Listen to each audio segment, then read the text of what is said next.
from the Fifth Quarter Studios in Madison, Wisconsin, you're listening to Coach Unplugged. Here are your hosts, Steve Collins and Drew Slemka. All right, welcome to Coach Unplugged, and a shout out to the Periscope followers on this one. You have anything to say about Periscope? I don't know anything about Periscope, but look forward to getting some feedback from them. Yeah, they can Real time. See, you don't know, they can do like little hearts, and then they can write comments on the bottom, and it goes all like over the world. Emojis? Huh? Like emojis?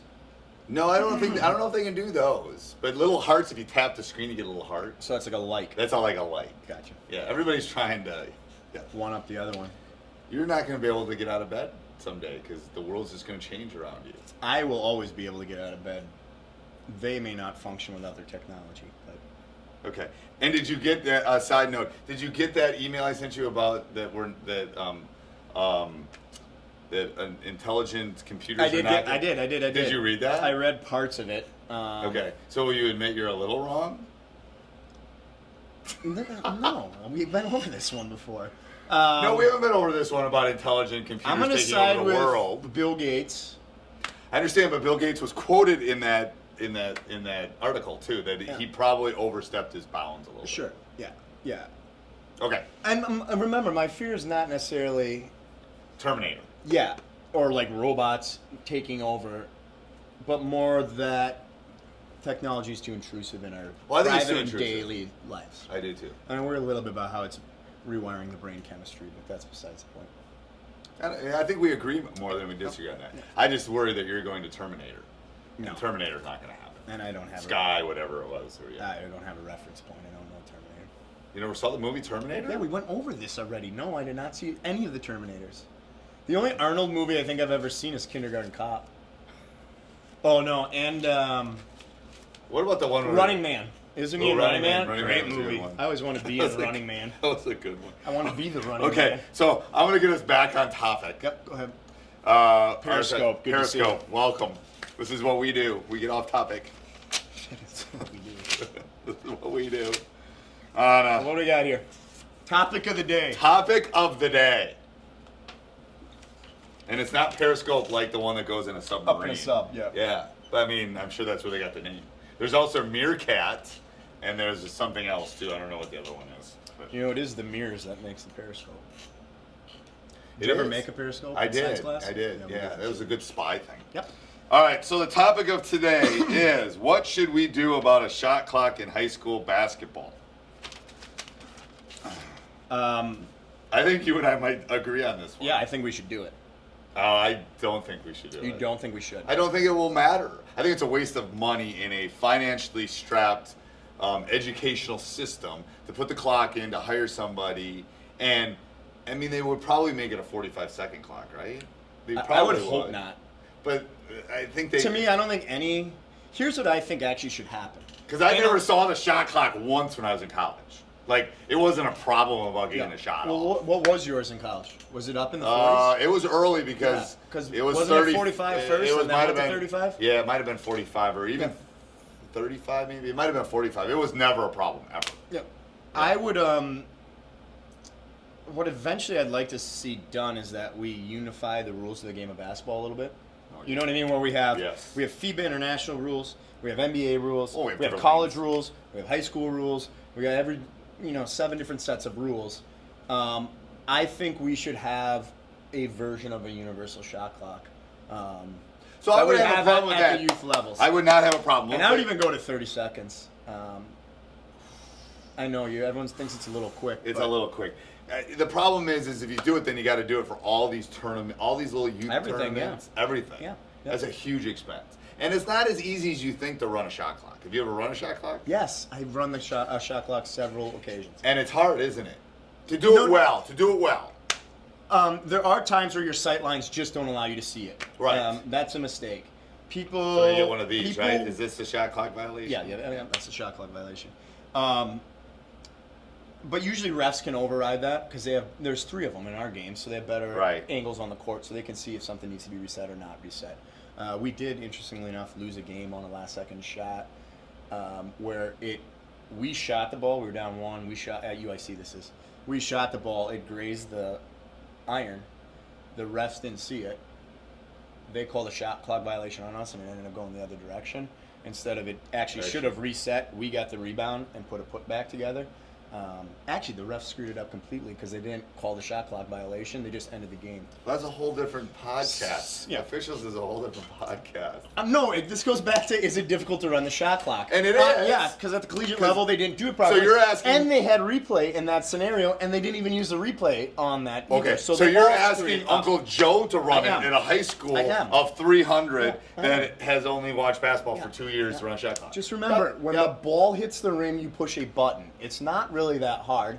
And if you don't allow yourself to get freaked out by the moment of a tight game, just watch the game. Yeah, but that's what I'm saying. You're don't anticipate, don't overthink. You're expanding. React. So you're expanding the number of people that are going to have to be able to run this. Per school.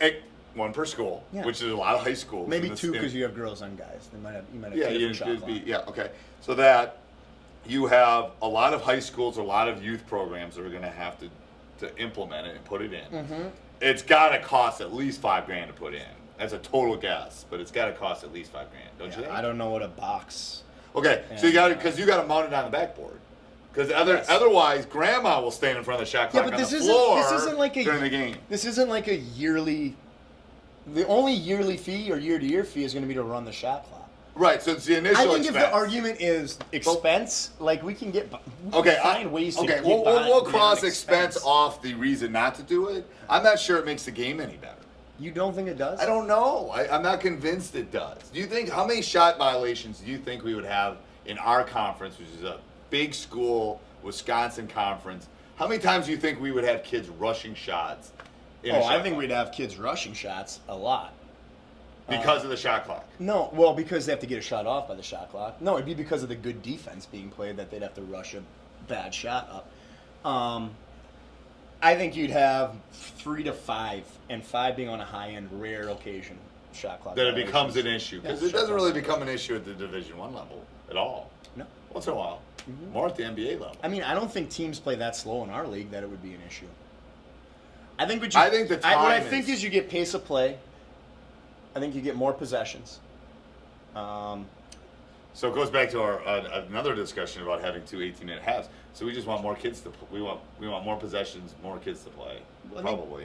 I think more possessions isn't necessarily a bad thing. I think aesthetically it's a more pleasing game. I do think that's, with college game going down to 30, I think they put that in on a 1-year basis, trial basis. I think 30 is too short for a high school game.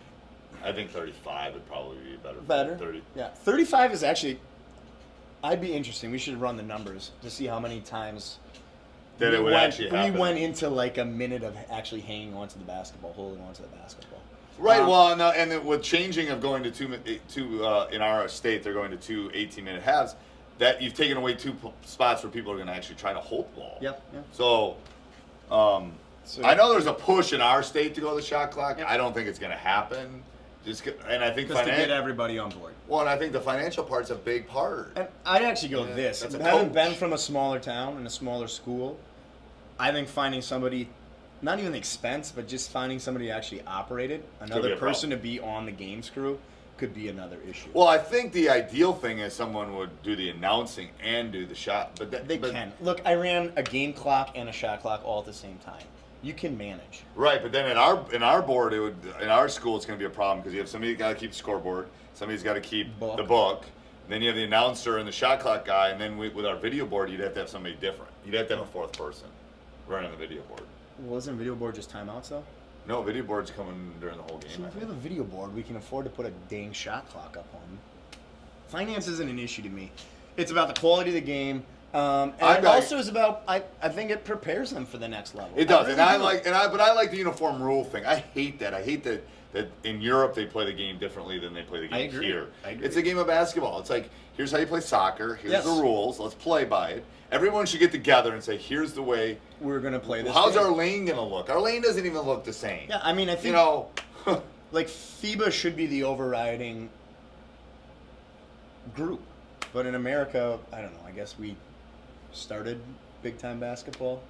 Well, Naismith did. Well, he's a Canadian, so we got to give some credit to our neighbors. And a little trivia. Love you, Canada. He was the only losing coach at Kansas ever. Oh, I didn't know that. That's Naismith. Really that's a great. Fact. Is that a good trivia fact? Yeah. Like the only. So you don't take the Kansas job if you were. You don't. Maybe if Naismith had a shot clock, he would have been more successful. Oh, maybe. That's a good one to end on. We'll end on that.